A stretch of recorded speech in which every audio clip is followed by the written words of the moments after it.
Everybody. Hi, everyone. This is Kim from Reality Travel coming to you. I'm actually in Bangkok right now, but this video is not specifically about Bangkok. This is just about my travels. I've been traveling now abroad for 10 months straight, country to country, one way, and living in the country of my choice up to 3 months. Actually, I lived in Malta for 3 months, and lived in Rome for a month. I lived in Portugal for 3 months. And so, as a single female, and in my case, a black female, but doesn't matter, what color you are, I find it awesome. It's a wonderful thing, and it's a doable thing. I just want to share my experiences, and that's why I post videos of every country that I've been in. Every country is unique. Every country has its, I should say, every country has its own uniqueness. Perhaps there are some similarities. I'm actually touring Asia right now, and the similarities that I find in Asia are the food. You know, in Asia, thus far, everything is noodles and rice, noodles and rice. but I don't eat a lot of noodles and rice. But the other similarities that I find in Asia, traveling through Asia, are the street foods. But you have street food pretty much in every country. Yeah, I just have not touched upon the street food when I was in Europe. Yeah, I think I spent maybe 7 months touring Europe. Then I went over to Africa. Well, no, I went to the Middle East. I'm just thinking about the continents. Let's see. I went over to Africa, then the Middle East, then Africa, and now Asia. So it's really interesting. I enjoy what I do. I enjoy being able to share videos with you. Of course, my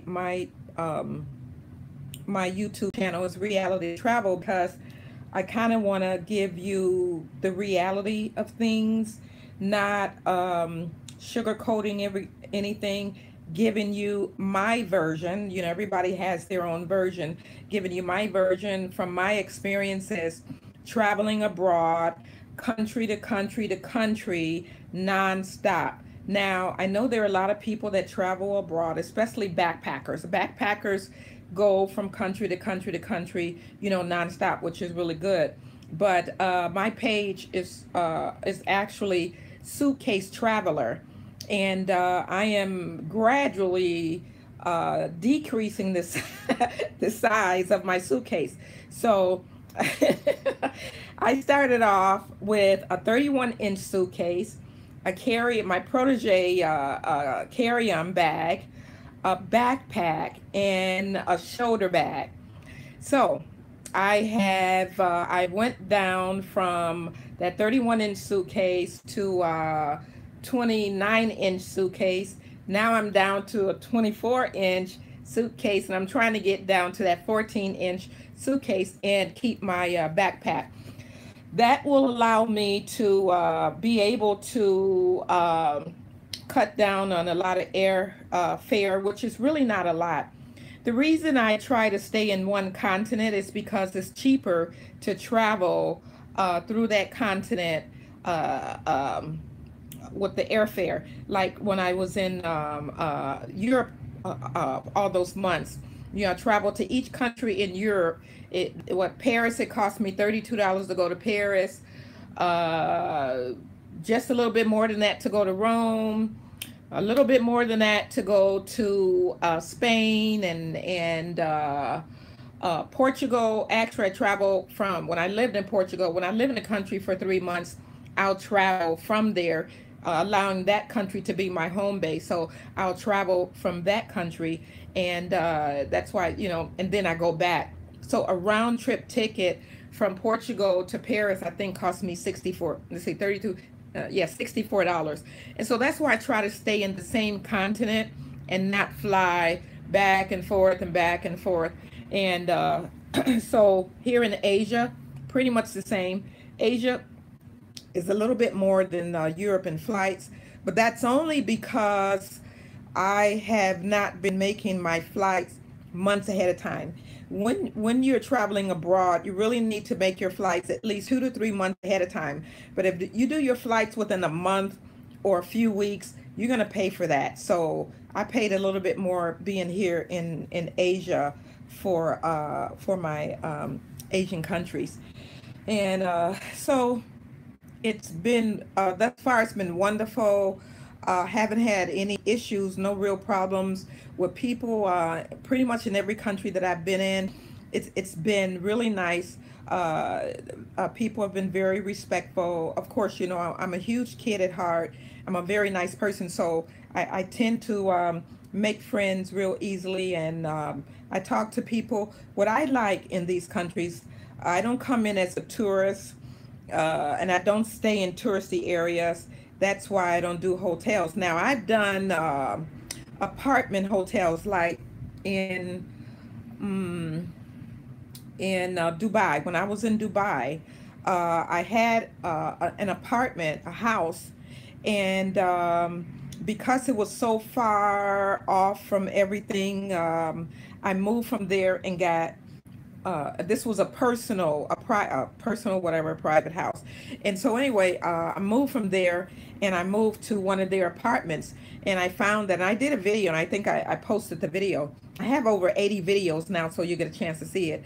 They're all under reality travel. So if you don't remember suitcase traveler, which are two words, suitcase and then traveler, and that extra R in traveler, I saw that their apartments were hotel apartments, which was really, really cool, because you have your apartment, you have either your studio, your one bedroom or whatever, and then your amenities, you have your pool, you have your workout, then you got people that come and repair and fix, and I really like that. So I use booking.com a lot for those type of hotel apartments. I use Expedia, believe it or not. One thing with Expedia, I find that if I get that apartment, and if I they'll offer me a flight along with that. Oh my gosh, you'll be surprised that you'll save a lot of money. And I have saved. Let's see. I think I'm not sure if it was Hong Kong. I can't remember what country I was in where I use Expedia, got the apartment. It may have, I'm not sure, can't remember, but I got the apartment and the flight. Round trip. Expedia automatically, when you get the apartment, when you get the flight, they automatically do a round trip thing for you. Can you imagine apartment flight round trip for $400? Yeah, yeah, yeah. I thought that was really awesome. So I find to go with Expedia sometimes, like I said, but I do a lot of booking.com. I do very little TripAdvisor. TripAdvisor is very expensive, and TripAdvisor doesn't have a lot of, they have a lot of options, but not as much as Airbnb. So I do, these are the list of things: Airbnb, TripAdvisor, not as often, Home to Go, Home Away. Home to Go covers about, I would say, up to 200 places where you can have, whether apartments, shared rooms. I don't do shared rooms, shared apartments or whatever, condos, all kinds of lakefront, beachfront, you name it. They have up to 200 places that they list for. So that is awesome. Then you can also find apartments like on Facebook, whatever country you want to go in. Facebook, like when I was in Portugal, Facebook has a lot of apartments posted in the different areas in Portugal. And then when you're in these countries, you can book maybe a week or so in one place, then leave that and find your own place, which sometimes can be cheaper. Yeah, so depending upon where you go, you may not have to spend a lot. I move around. I don't stay in the same place. Like right now, I'm in Bangkok, Thailand. So I'm getting ready to move from Bangkok. Everywhere, every country I go in, because I like to browse. I like to see more than where I am.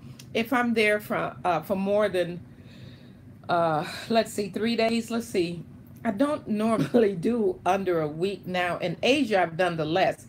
Um, yeah, I spent 3 days, 4 days in Thailand.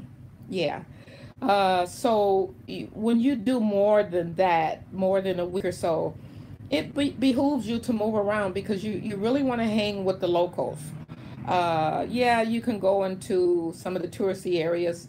I like I said in Asia, I like to hang out in the wherever the street food is going on because I'm a foodie to the heart, and I love street food, and you'll find me there. You'll find me eating there and enjoying it, and the music and the people, and I frequent the place here. Now, I do want to tell you, I've seen doctors in these countries for some issues that I've had. My blood pressure, pretty much. So, I think I ran out of medication one time. Let's see what else. These are things that happened to me in different countries. I was in a really bad accident before I started traveling. And so after about a year, this elbow was big as, it looked like a pillow. It was so swollen with fluid. And that was in, when I lived in Malta, so full of fluid. But I'm a nurse, so I pretty much, after a while, just let the body absorb it. You couldn't even see the bony structures. And it was so soft. Some people called it bursitis, but it wasn't a classic bursitis. If it was, there was no pain. There was no rhythmic area, redden or anything. It just filled up with fluid, and I just noticed it, and I just let the body reabsorb that fluid. So that was one thing that happened to me. Let's see. I saw a doctor, yeah, for my medicine. So I had to have, I think I was on like, because they don't have a lot of the medications that they have in the U.S. And plus, by me being a nurse, I kind of wanted the experience of seeing doctors, going into emergency rooms. I've gone to two different emergency rooms in two different places. I went to the emergency room here, which is called Thailand Christian Hospital. And the reason I did is, no, I'm sorry. Yeah, Thailand Christian Hospital, which is in walking distance from me. But the reason I went to the emergency room here is because when I was coming from Taiwan, I was very sick on the plane. Smelling the food on the plane made me profusely nauseated. When I was taking the cab here, I was super sick in the cab. The cab driver was so nice. I told him to turn up the air, let down the windows because I was going to barf all over his cab. So he gave me the smelling salt, and it kind of helped, but oh my gosh, he saw me. So when I brought my luggage here, I called the cab, went right to the emergency room. So I ended up, I was just reading the report today. They diagnosed me with acute food poisoning. So I went back in my mind to see what I ate on the 29th in Thailand. I mean, in Taiwan, Tapi. So earlier that day, I went to the train station because I always like to go to how I'm going to get back to the airport, whether take a train or whatever. If I'm going to take a train, I'm going to go to the station, see what it takes, what train, whatever. So I did that, got my little token and everything. And before I left, I got, I bought a cookie, and I bought, let's see, what else? Okay, I bought a cookie and a croissant. So that was the first thing that I had that day. Then I kind of walked around, I walk maybe up to 5 miles a day, in all these countries, because I learned my way, and I like to do that to become acclimated to where I am. Then, I do transportation, whether it's public transportation, not very many cabs. So I went to this bakery. They had cannelé. Cannelé is like a French pastry. So this brown thing that you cook in molds and it looks burnt, but it's really, really good. So I had that and some almond milk. Now I also had that the day before as well, and it was fine. I had the almond milk. I had one cannelé, and so because those things are so good, you know, I went back and I had it. I had two this time and that almond milk. So had that, and then. Oh yeah, and then so I walked to the area where they had the street food galore and the shopping area, big time. Oh my gosh, it's like a maze. You just go through and you will get lost. But on the way there, which was later on in the day already, I stopped and I had a fish sandwich and some potatoes at this restaurant. I went inside this restaurant. Then I went out. So, you know, I was out maybe 4 or 5 hours or whatever. And I drink a lot of water and a lot of tea. Not so much.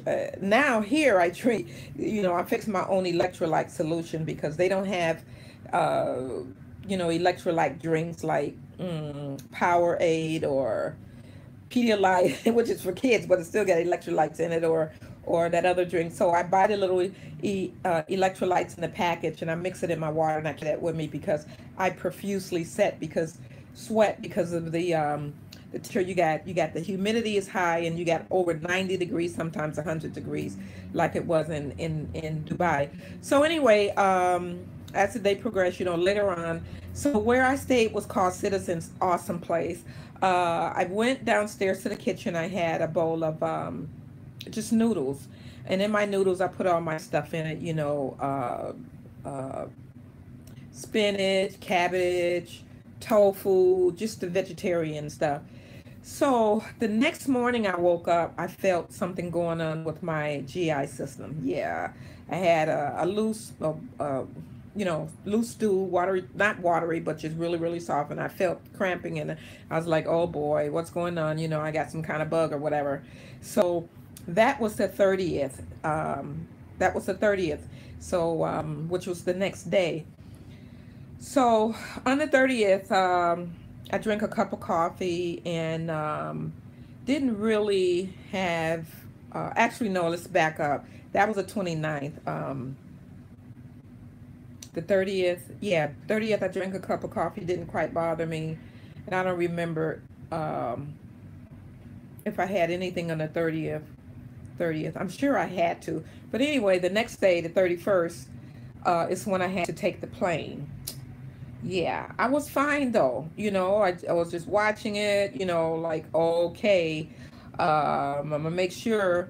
But once I got on that plane and the people started ordering their food, oh my gosh. Now, oh yeah, because I didn't eat anything the night before, I did eat at the airport. I had some salmon and let's see, what did I have? Some salmon and something else that I had. Me and my friend A, we ate at the airport.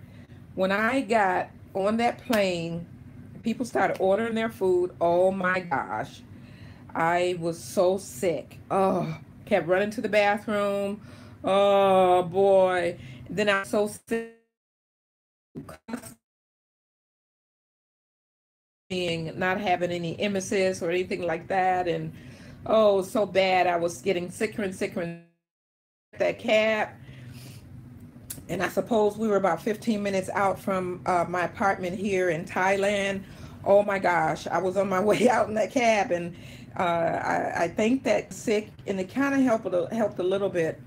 But so these are just when I went to Rome. I can't really remember, but I think it was Rome. I'm not sure. One place I went to, I took 4 flights, and I ended up with cabin sickness. Yeah. Planes aren't clean. Trays, seats, tables, they are not clean. So when the people are handling your food, nothing's clean. I don't even think they wash those blankets. So, and I always carry wipes with me all the time. But this particular time, I didn't wipe anything down. And you know, we handle stuff going to the airplane. So I ended up with cabin sickness. I slept And like I said, I can't really remember, but I stayed in the bed for 2 to 3 days because anytime you have any kind of sickness, me as a nurse, I know exactly what to do. Same thing I tell my patients, I practice what I preach. I know, stay in the bed. I was a big old kid in Paris. I got caught off guard by the rain. I A lot of times I try to look at the temperatures, but I was so excited going to Paris, I didn't do it. So when I got to Paris, I came back to let's see, I Portugal. I came back to Paris. I had a super cold. I don't even get colds. I haven't had a cold in years. But because it was cold, it was rainy, really wasn't prepared for it. You see some of the videos, I bought this red this red raincoat, and I walked to the Eiffel Tower. Yeah, I did 17,000 steps because I count my steps every day. I walked to the Eiffel Towers. I was just a big old kid, just excited. And 3 days, I stayed in the bed for 3 days in Portugal. And so these are just some of the things that will, just as if you were at home, things happen. So don't think that, in all these travels, I haven't ran into any trials, especially with my health. Now, as far as people, I haven't ran into any major problems with people. I did do a bit in deal. I just, say what I need to say and move on about my way. I'm very flexible in these countries. I don't bring America to these countries. And that's why I really like hanging with the locals. I can learn their way, learn what they do, learn how they do it, and accept that. I'm not going into these countries saying, oh, that's not right, that's not right, that's not right. Because, that's why a lot of these countries have problems with Americans coming over, because a lot of Americans want to come in and change things and complain about certain things. No, I don't do that. That's their way. If I can't accept their way, then I don't need to be in their country. No. So I am very flexible. I can adjust.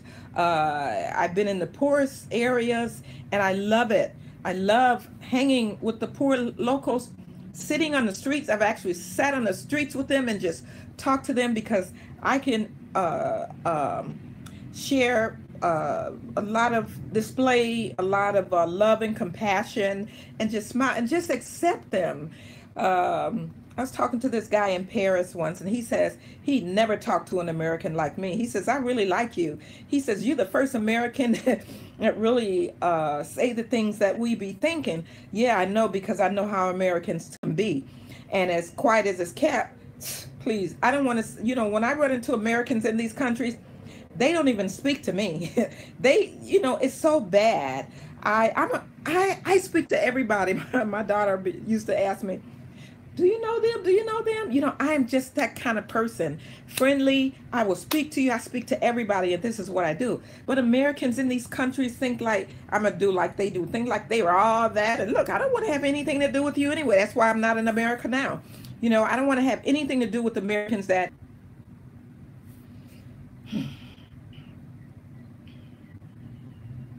Okay, it's still going.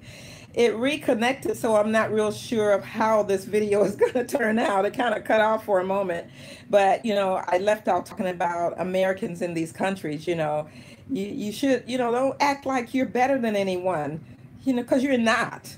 And when I was in Rome, though, I met this group of American girls, and they were like, when they saw me from afar and I saw them from afar, they were like, oh, I wonder if she was going to speak. And I was kind of saying the same thing. So they ran into the same thing, and we hit it off. We had a great time in the center of Rome. So, it's one thing, like I said, I do travel country to country, back to back, nonstop. And so now I'm getting ready to finish up my Asia travel right now, because going to some of the I can't complete it because it's the rainy season in about 4 other countries. So I'm going to go on over to South America but I'm going to travel from South America I'm going back to Hong Kong. Singapore and Hong Kong are the best ways to get to South America from Asia. This is really going to cut off, so I see it acting up. But first, I'm going to do my first round trip. Yeah, I'm going to do my first round trip to the U.S. I got to take care of some business, see my fam, and have it great. So I'll come back, ask any questions, comments. I don't care if you do bad comments, just no profanity, because then I'll have to block you. But I'll answer any questions. Yeah, I am a single black female, traveling abroad, country to country, nonstop, just one way, not going back. And like I said, this is my first round trip, and that's because I really have to take care of some business in the U.S. and see my fam. So it's been wonderful. My travel's been wonderful, and there's a lot more that I can tell you about the different hospitals. And I try, like I said, being a nurse, working in a Cook County hospital in the emergency room, being a nurse manager for more than 10 years and so, and just spending years working in a hospital. I try to share information. A lot of these places will hire you as a nurse. A lot of these places will hire you as an educator, like right here in Thailand. But when I'm ready to settle, I'll seek out some of those, but I'm not ready to settle down in any one country yet. Not planning on settling down in the U.S. But in Malta alone, they were willing and ready to give me a visa in Malta. They wanted to hire me as a nurse, and they just kept saying, when are you coming back? When are you coming back? So there's places, and with the American dollar, you lose in Europe. Yeah, but you gain in all the other countries. Europe, the dollar doesn't weigh anything. I think Europe, the dollar now is probably only worth 89 cents. But in all these other countries, the dollar can be the American dollar can be worth up to $10. So, Thailand, all these places, Malaysia, all these places you go to that are really nice. You can really live nicely and comfortably. But I like helping people, so I'm gonna go over to Peru, and I'm gonna spend about 6 months there because they have a lot of people from other countries that are running from other countries, and I kind of want to work with those people and children. I love children. My life is children. I love, love, love, love, love caring and helping for children, elderly, just people, period. So I will share information and continue my travels. It's a lot of excitement, and if I missed out on anything, just ask me. I'm sure I missed out a lot. I like how there's a lot of variety as well in the different countries. Like in Greece, something simple, but it's their buses. They have these platforms built up, so the bus doesn't have to hydraulics go down and come back up. Then in some countries, they do have the hydraulics where the bus is so high, it sinks down so you can get on. You just weird stuff. I love all the double-decker regular public transportation buses in Hong Kong. I love the ease of transportation when I was in London, the friendliness in Ireland, just people that show me love, Egypt, Vietnam, just awesome. And scripture says, what did Jesus says about you? There's no honor in your own home. I have found, aside from my family, I have found much love in these countries, much more love in these countries than I have in the United States. Yeah, now I'm a very loving person, and I'll shower you with love. The thing with me is that my tenacity has no bounds. I don't sweat the small stuff. I am a very strong woman, very kind, give you the shirt off my back, meek and humble, but don't cross me, because then I will just tell you, don't let this skirt fool you. But I have to be that way, because when people see women sometimes, some of these countries, especially, when they think the women should walk behind them.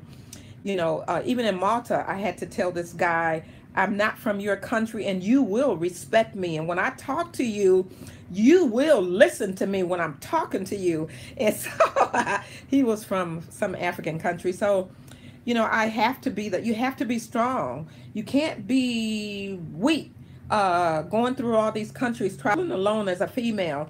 So God has given me the strength that I need to be humble and nice and kind, but yet be very strong, and setting firm limits, but yet showing you all kinds of love.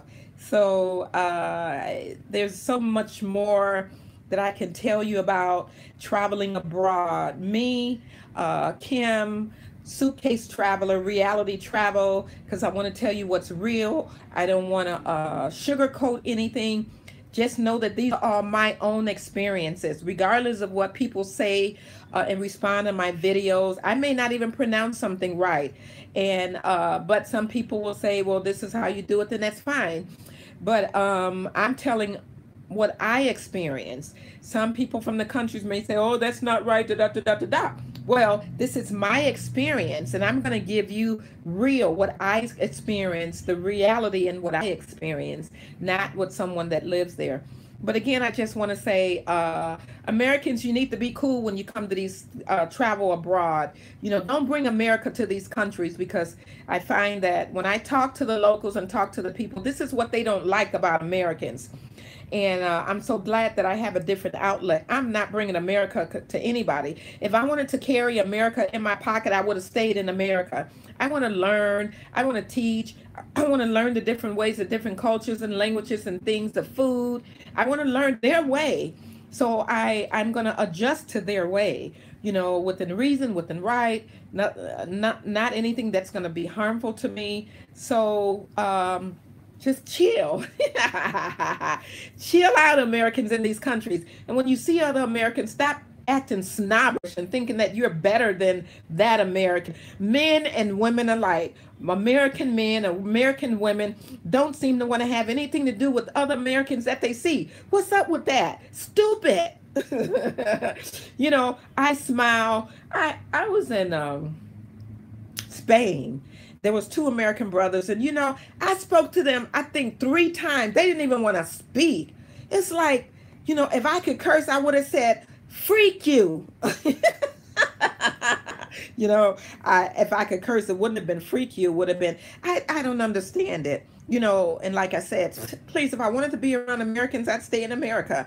I don't care. That's why I like the different languages. People have asked me, "Well, don't you miss hearing English?" No, because if I'm hearing another language, I'm not in their business. Whatever they're saying, I'm not in their business, and I don't want to hear nobody else's business unless they want to share it with me. I have been in rooms, sit on buses, been in the crowds that I do hear English at all, because I'm always thinking, I always got something going on my mind, and so I don't miss it, and it keeps me free from being in other folks' business. Because when I hear the conversation in English, I'm like, you automatically, and I cannot hear the language, but and hear what they're talking about. But I mean, sometimes you just do, and then I'm in their business, not technically, but I'm hearing their business, and then I can, based on that, I can think a judgment or feel a judgment, and forget all of that. Get all of that. So I'm learning, brushing up on my Spanish, and because I am going to be in Central, South, and Central AM. So this is Kim from Reality Travel. I want to thank you all. I want to thank all of my 30 subscribers. Yay! Hoo-hoo! Thank you all for subscribing to my channel. And like I said, you can ask all the questions in the world, and I will definitely try to give you the information if I've missed anything. Medications, hospitals, there's some countries that I just give, health care, but let's take, like, okay, and then I'm gonna go Portugal. And I went online there, and because I had my blood pressure problems in Portugal. 42%, if you go online, you can find this on the on www. 42% of their residents have high blood pressure. And so I felt like they would never be able to control my blood pressure. Because if 42% of your residents in Portugal has high blood pressure, there's something wrong. Two of my friends had super high blood pressure there. They left, they went home. I sent them to their doctor because I carry my blood pressure cuff with me. I took their blood pressure. One of them didn't even have blood pressure, never. And then her husband did. When they went home, I said, go to your doctor. After 2 weeks, they went to their doctor. Their blood pressure was down. They came back because they had to leave Portugal, go home and take care of some stuff. They came back. Blood pressure was fine. Within 2 weeks, their blood pressure was skyrocket again. Something's wrong. So I'm telling you that this is something that I experienced. And then it's something that's online about Portugal. Something is going on. I don't know what it is. And I don't drink the water there, so. But anyway, thank you. This is Kim from Reality Travel, Suitcase Traveler. Thank you again. I appreciate all your comments, questions, and concerns, feedback, whatever it is you have. Share my videos. And like I said, right now, today, there's over 80. Today is June 4th, 2018. There's over 80 videos. And I thank and praise God for allowing me to be able to travel the world abroad and be able to bring information to you. Real information, my experiences as a Black female traveling alone and solo. All right then, bye. Now always try to have to figure out how to stop this. Let's see. I go up here. Yes, stop streaming.